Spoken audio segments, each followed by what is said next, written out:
Hello नमस्कार साथियों, GCP science class में आपका हार्दिक अभिनंदन है।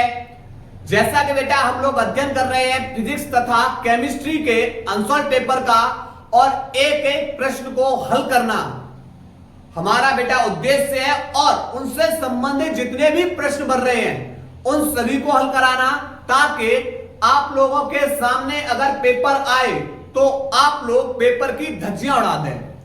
2024-2025 दो सेटों को बेटा 2 साल के सेटों को ईमानदारी से लगा लीजिए, आपका एक भी प्रश्न बाहर नहीं जाएगा क्योंकि वो आएगा सब सेटों से। 2025 के बेटा जो सेट करा रहा हूं मैं वो अलग तरीके से, मतलब आपके उससे संबंधित जितने भी प्रश्न हैं उन सभी प्रश्नों को आसानी से हल हो सके आप लोगों के। उसके बाद बायोलॉजी का आरंभ होने वाला अनसॉल्व पेपर, और हां मैथ वाले सभी विद्यार्थियों के लिए विशेष सूचना है कि भाई इसी तरीके से अगर आप लोगों को मैथ का अनसॉल्व पेपर देखना है तो जितनी जल्दी ये फैमिली बेटा 3K की होगी उतनी जल्दी बेटा हम मैथ के बेटा आपके सामने टीचर लाके खड़े कर देंगे जो आप लोगों को 2025 के अनसॉल्व पेपर का सॉल्यूशन कराएंगे और बहुत बेहतरीन ढंग से। तो बस आप लोगों के ऊपर है कि यह परिवार कितनी जल्दी 3K का करवाने वाले हैं आप लोग।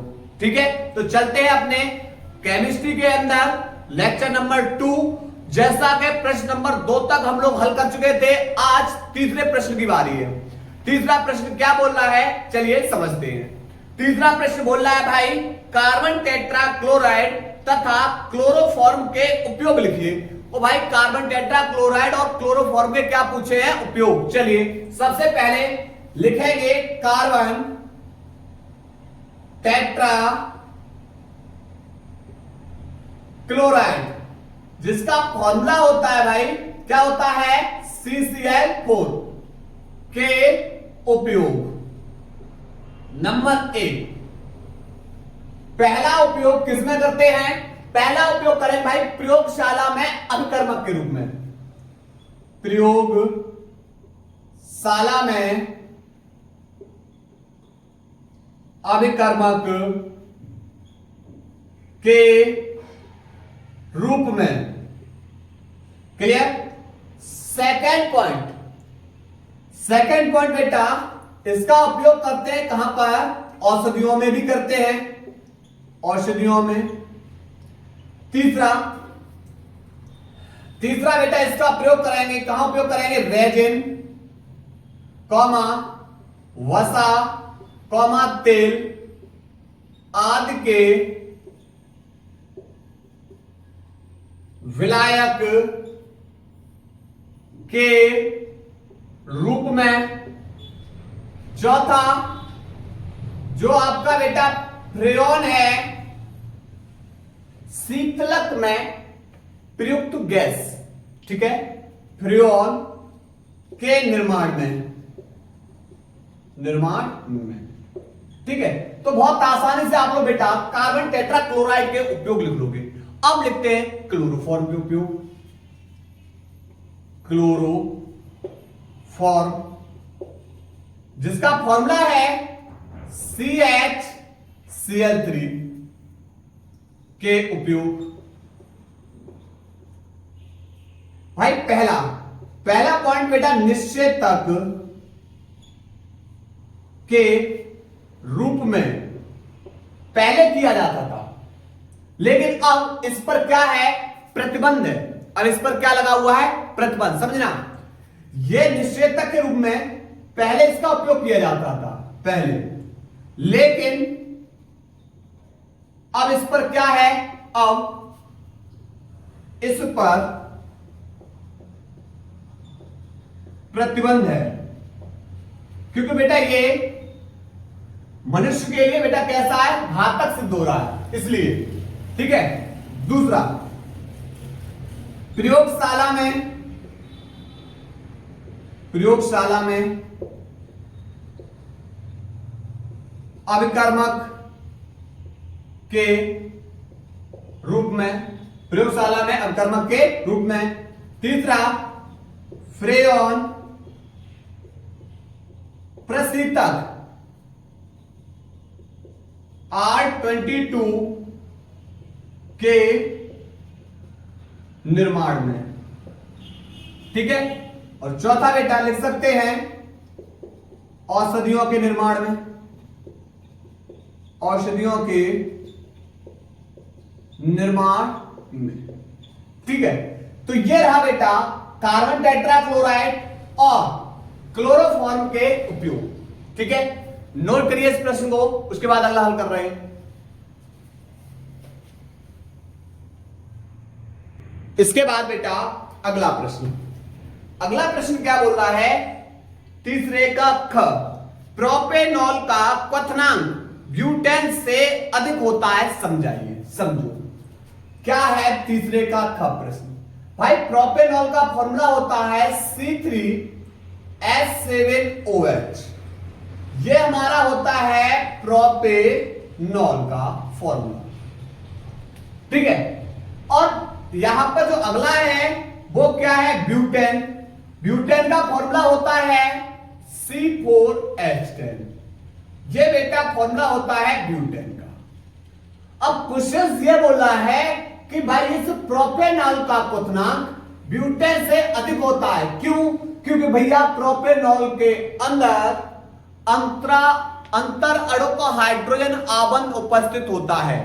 अंतर अणु का हाइड्रोजन आबंध उपस्थित होने के कारण प्रोपेनॉल का क्वथनांक ब्यूटेन से कैसा होगा, अधिक होगा। ठीक है, चलिए लिखते हैं, लिखेंगे क्या लिखेंगे, लिखेंगे अंतर अणुक हाइड्रोजन आबंध की उपस्थिति के कारण प्रोपेनॉल का क्वथनांक ब्यूटेन से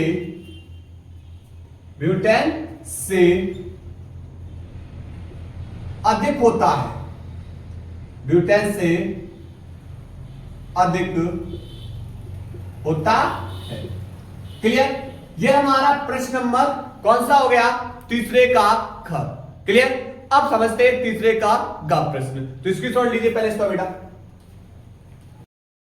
इसके बाद बेटा प्रश्न नंबर ग, महत्वपूर्ण प्रश्न है आप लोगों का बोर्ड एग्जाम 2026 की दृष्टि से।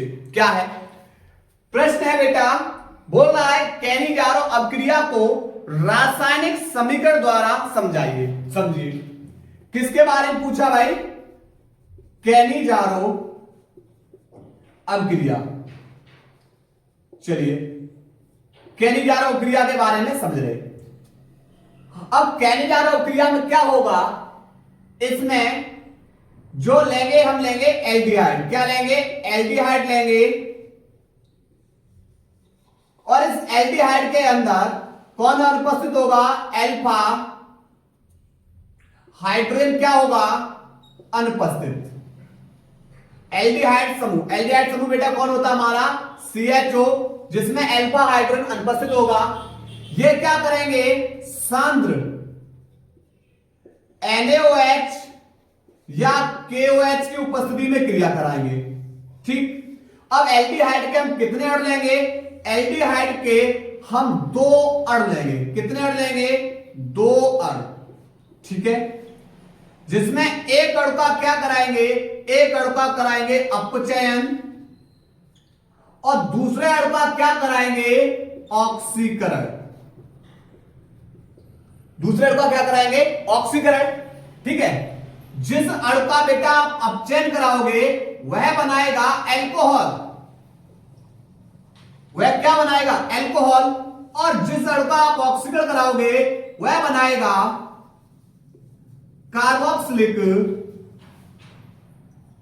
अम्ल का लवण।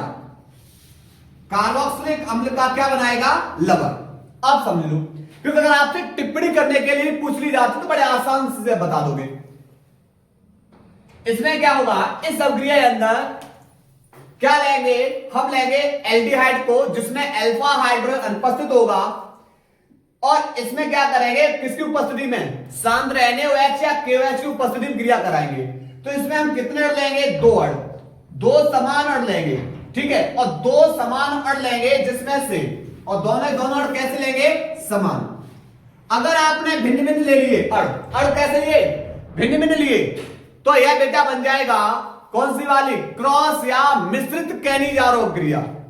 अगर आपने भिन्न अण लिए तो यह बन जाएगी क्रिया क्रॉस या मिश्रित कैनिजारोप क्रिया, ठीक है।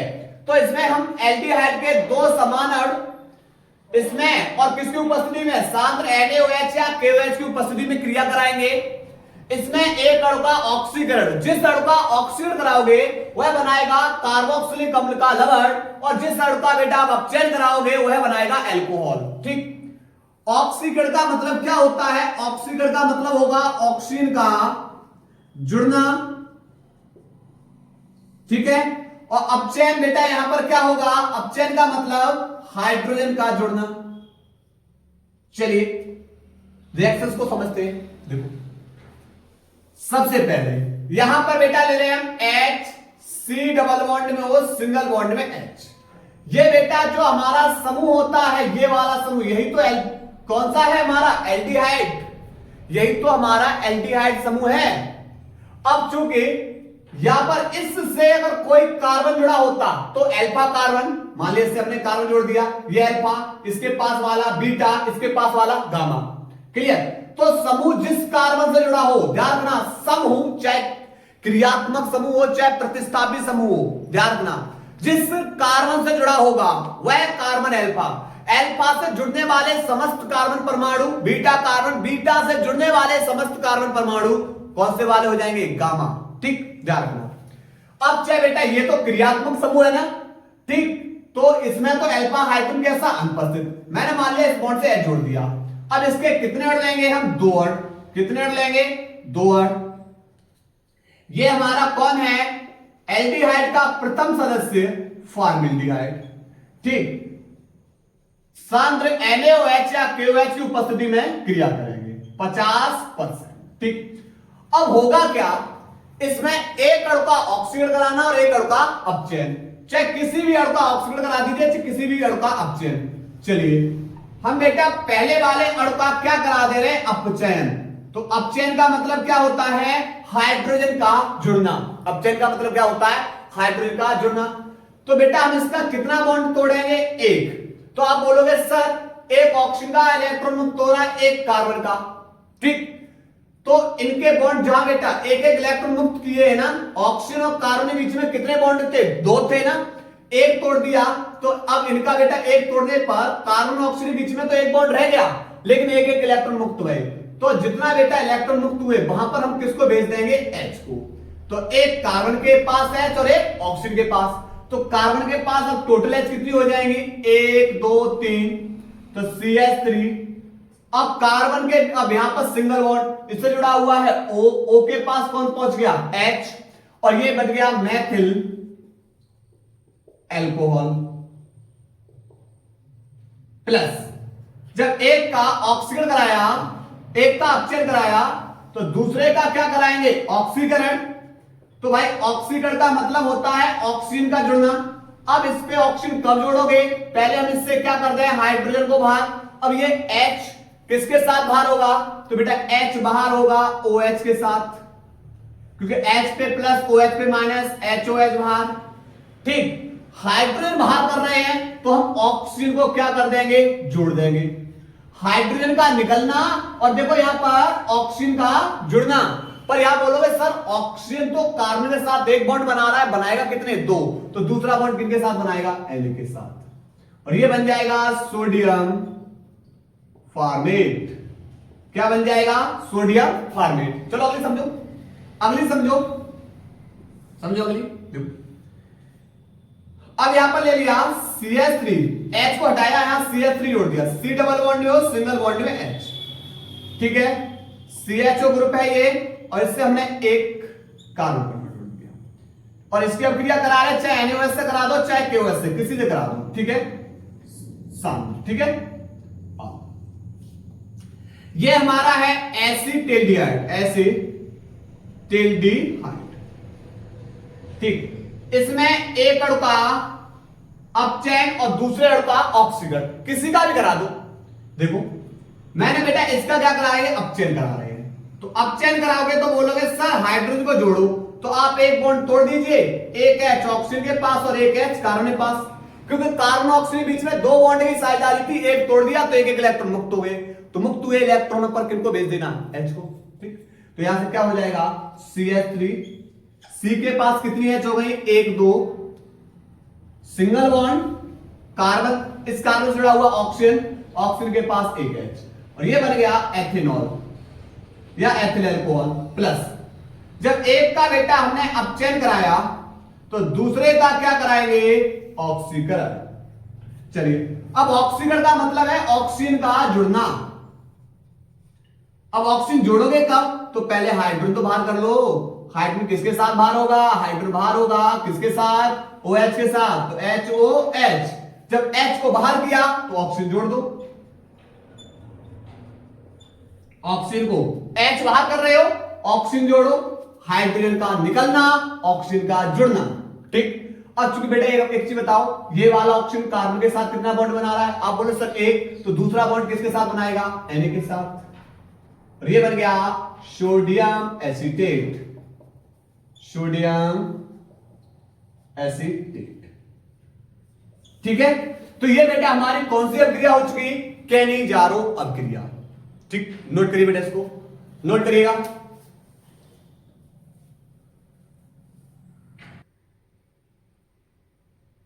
इसके बाद बेटा देखते हैं अगला प्रश्न, तीसरे का घ, तीसरे का घ क्या बोल रहा है भाई, न्यूक्लिक अम्ल क्या है, इनके दो महत्वपूर्ण कार्य लिखिए। देखो कोशिका, जो सजीवों की कोशिकाओं के केंद्रक में पाए जाने वाले बेअम्लीय पदार्थ जो कोशिका के कार्यों का नियमन करते हैं, न्यूक्लिक अम्ल कहलाते हैं। क्या बताया, सजीवों के कोशिकाओं में, सजीवों की कोशिकाओं में पाए जाने वाले बेअम्लीय पदार्थ जो कोशिका के कार्यों का नियमन करते हैं, न्यूक्लिक अम्ल कहलाते हैं। यह दो प्रकार के होते हैं, एक तो DNA और दूसरा RNA, deoxy ribo nucleic acid और राइबोस न्यूक्लिक एसिड। ठीक है, अब दो महत्वपूर्ण कार्य क्या है, पहला बेटा प्रोटीन संश्लेषण में और दूसरा आनुवांशिक कोड का निर्धारण करने में। चलिए लिखते परिभाषा, लिखेंगे सजीवों की कोशिकाओं, सजीवों की कोशिकाओं के केंद्रक में पाए जाने वाले बेअम्लीय पदार्थ जो कोशिका के कार्यों का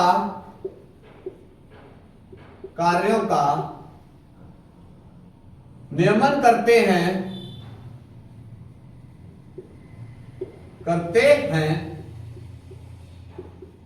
न्यूक्लिक अम्ल कहलाते हैं। ठीक है, दो महत्वपूर्ण कार्य क्या है, पहला महत्वपूर्ण कार्य भाई प्रोटीन संश्लेषण में, दूसरा आनुवांशिक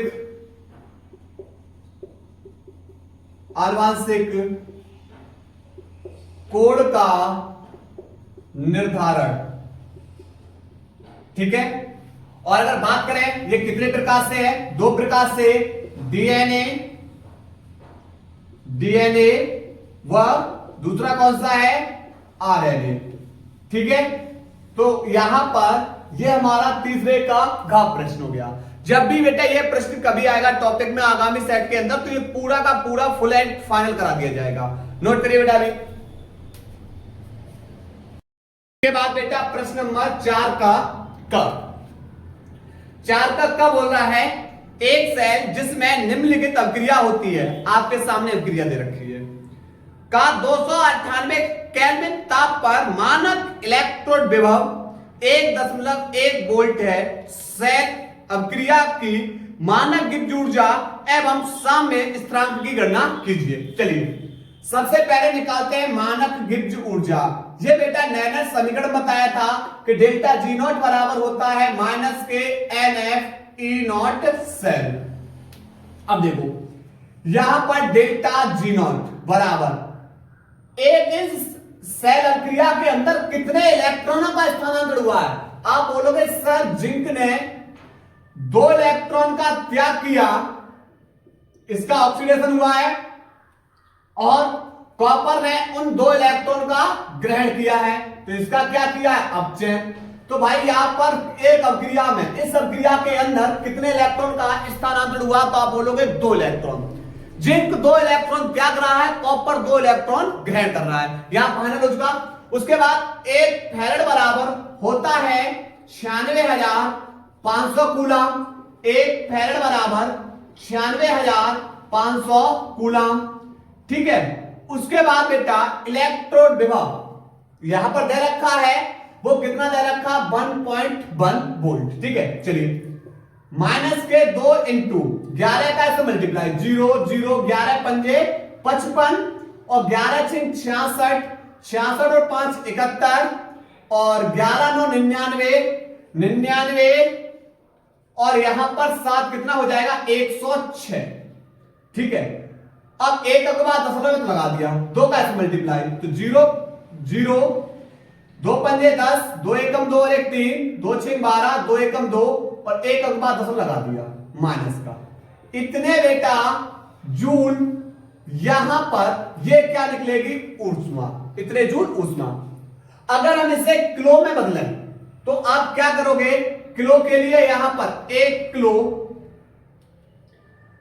जूल बराबर कितना होता है 1000 जूल।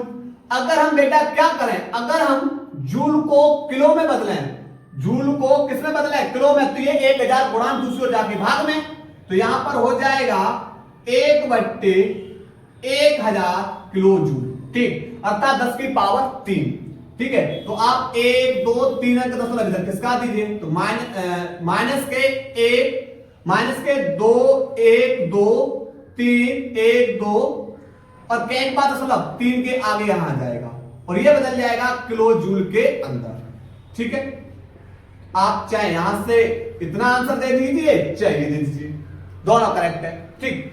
ये निकाल ली हमने क्या गिब्ज ऊर्जा।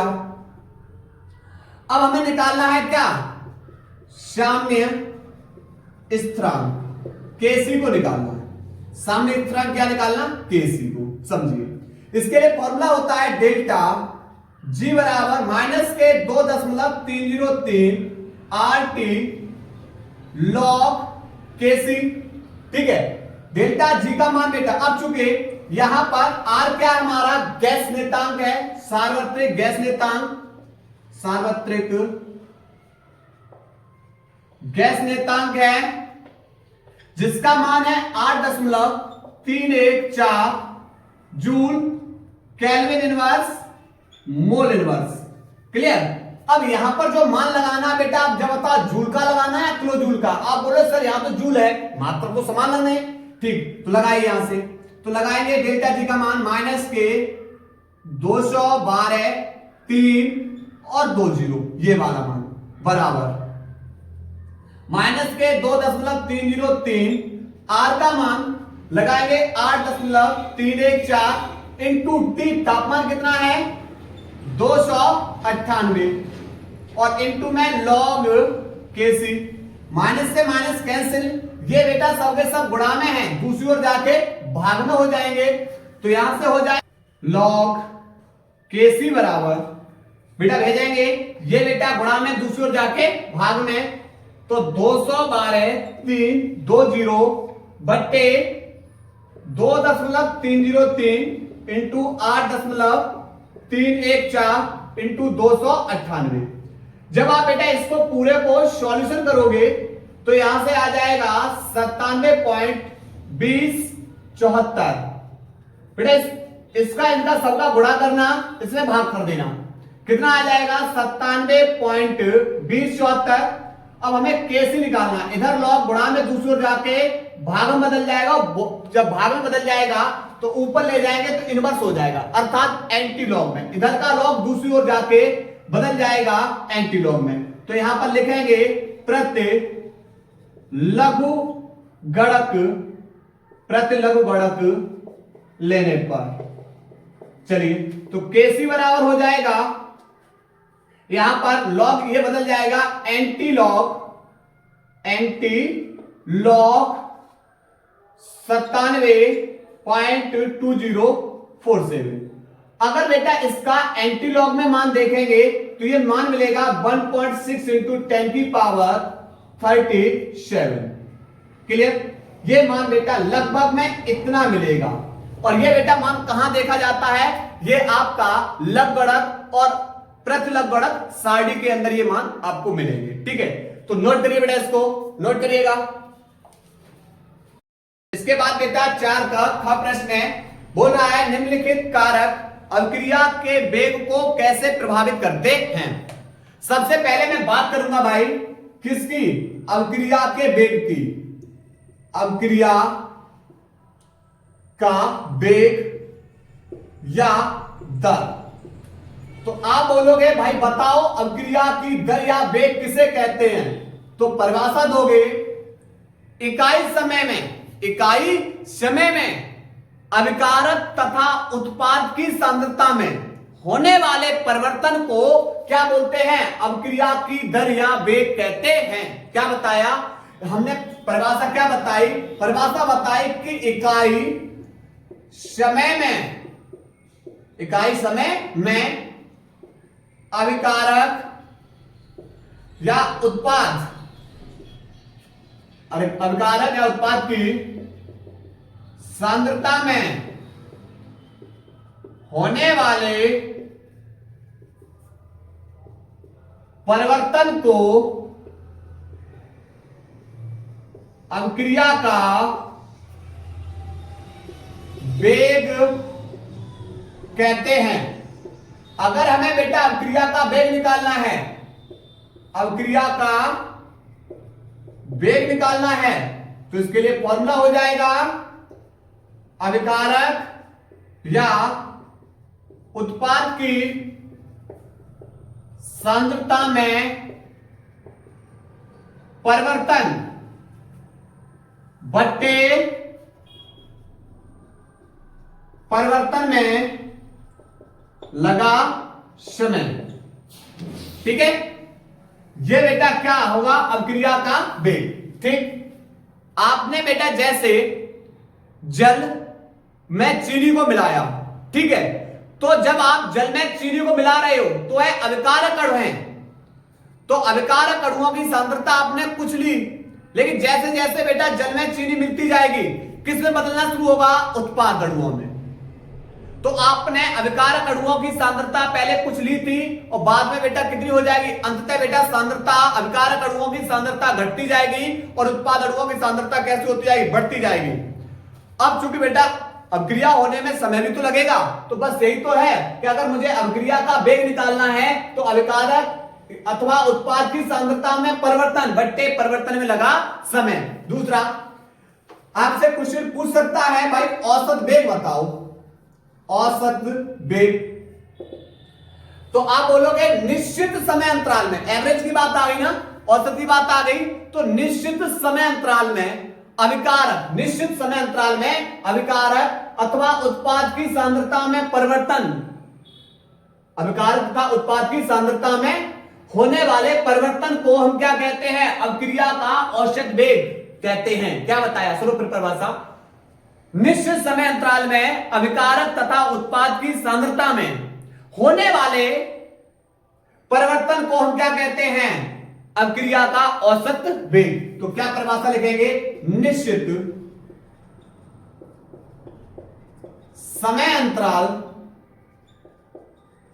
समय अंतराल में अभिकारक अथवा उत्पाद की सांद्रता में होने वाले परिवर्तन को अभिक्रिया का औसत वेग कहते हैं। अभिक्रिया का औसत वेग कहते हैं। ध्यान रखना, अगर मुझे निकालना है अभिकारक अणुओं का औसत वेग, तो इसके लिए फॉर्मूला, मान लिया एक अभिक्रिया R है और तीर के बाद क्या बना रही है? P। ठीक, तो आप अब क्या लिखोगे? अभिकारक अणुओं का औसत वेग निकालोगे तो लिखोगे, फॉर्मूला बन जाएगा अभिकारक की सांद्रता में परिवर्तन बट्टे परिवर्तन में लगा समय। क्लियर? अर्थात अभिकारक अणु, तीर से पहले वाले को बोलते हैं अभिकारक अणु और तीर के बाद वाले को क्या बोलते हैं? उत्पाद। तो अभिकारक अणु की सांद्रता में परिवर्तन है तो इसके आगे लगा दें डेल्टा बट्टे परिवर्तन में लगा समय यानी डेल्टा टी। ठीक है, ये हमने क्या लिख दिया? औसत वेग। ठीक, किसका? अभिकारक अणुओं का। ऐसे हम लिखेंगे उत्पाद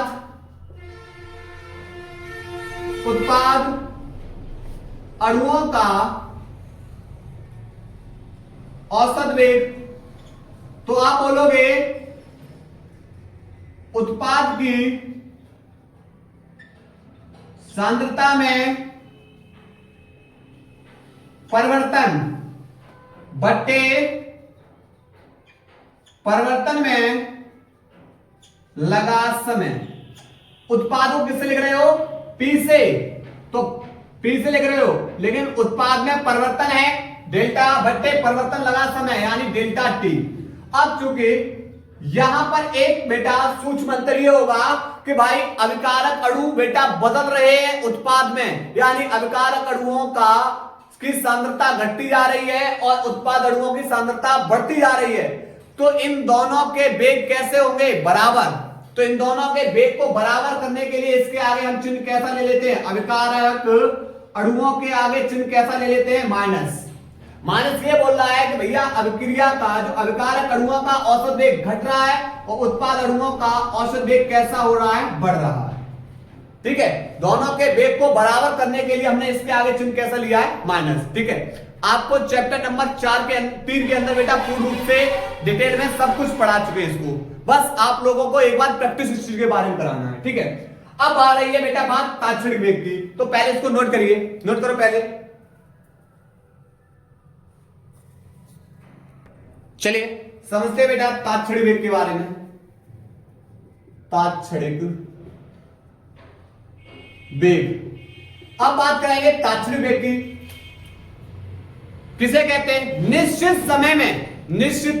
समय में अभिकारक तथा उत्पाद की सांद्रता में होने वाले परिवर्तन को क्या कहते हैं? अभिक्रिया का तात्क्षणिक वेग। समय अंतराल औसत वेग, और ये बेटा क्या हो जाएगा? तात्क्षणिक वेग, क्योंकि टाइम पर क्या लग चुकी है? लिमिट। ठीक है, तो लिखेंगे निश्चित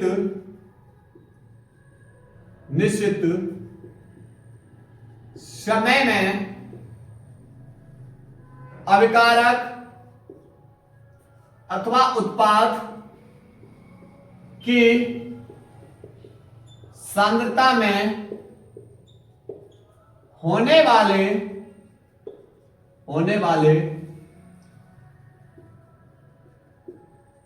परिवर्तन को अभिक्रिया का तात्क्षणिक वेग कहते हैं। तो तीनों परिभाषा बताई हमने बेटा, आपसे बोर्ड एग्जाम में पूछी गई परिभाषाएं ये। औसत वेग किसे कहेंगे? निश्चित समय अंतराल में अभिकारक अथवा उत्पाद की सांद्रता में होने वाले परिवर्तन को क्या बोलते हैं? अभिक्रिया का औसत वेग। ताक्षणिक वेग निश्चित समय में अभिकारक अथवा उत्पाद की सांद्रता में होने वाले परिवर्तन को अभिक्रिया का ताक्षणिक वेग। अभिक्रिया का औसत वेग क्या बताया? तो आप बोलोगे अभिक्रिया का औसत वेग में इकाई समय में अभिकारक अथवा उत्पाद की सांद्रता में होने वाले परिवर्तन को क्या कहते हैं? अभिक्रिया का औसत, अभिक्रिया का वेग कहते हैं। 3 परिभाषाएं बेटा आपको रिवील करा दी। अब चलते बेटा प्रश्न की ओर। बोल रहा है अभिक्रिया के वेग को, अभिक्रिया के वेग को प्रभावित करने वाले कारक, अभिक्रिया के वेग को प्रभावित करने वाले कारक। पहला बेटा इसके अंदर आपसे क्या पूछा है? पहला पूछा है सांद्रता। समझिए सांद्रता पे क्या है? जब आप बेटा अभिकारक अणुओं की सांद्रता बढ़ाओगे तो अभिकारक अणुओं की सांद्रता बढ़ाने पर उनके मध्य टक्करों की संख्या बढ़ जाती है, और टक्करों की संख्या बढ़ जाएगी तो बेटा अभिक्रिया का वेग भी क्या हो जाएगा? बढ़ जाएगा। क्यों भाई? एक दूसरे से टकराएंगे, अभिक्रिया क्या होगी? तेजी से अभिकारक अणु किसमें बदलेंगे? उत्पाद अणुओं में। ठीक है, तो क्या होगा? अर्थात यहां पर देखा है कि भाई अभिकारक, जो अभिकारक अणुओं की सांद्रता होती है, अभिकारक की सांद्रता, अभिकारक की सांद्रता बढ़ाने पर क्या बढ़ रहा है? अभिक्रिया का वेग, यानी वेग समानुपाती होगी किसकी? अभिकारक अणुओं की सांद्रता के। ठीक है, लिखेंगे अभिकारक अणुओं की सांद्रता बढ़ाने पर अभिक्रिया का वेग बढ़ जाता है, क्योंकि अभिकारक की सांद्रता बढ़ाने पर उनके अणुओं के मध्य टक्करों की संख्या में वृद्धि हो जाती है। ठीक है, तो अभिकारक अणुओं की सांद्रता बढ़ाने पर अभिक्रिया का वेग बढ़ जाता है, क्योंकि अभिकारक अणुओं की सांद्रता बढ़ाने पर उनके अणुओं के मध्य क्या हो रही है? टक्करों की संख्या में क्या हो जाती है? वृद्धि हो जाती है, इसलिए। ठीक, अगला दूसरा बेटा पूछा है ताप। तो ताप में वृद्धि करने पर, सामान्यतः ताप में वृद्धि करने पर अभिक्रिया का वेग भी बढ़ जाएगा, और यदि हम क्या करें? ताप में 10 डिग्री सी की वृद्धि करते हैं तो अभिक्रिया का वेग भी कितना हो जाता है? 2 गुना हो जाता है। लिखेंगे सामान्यतः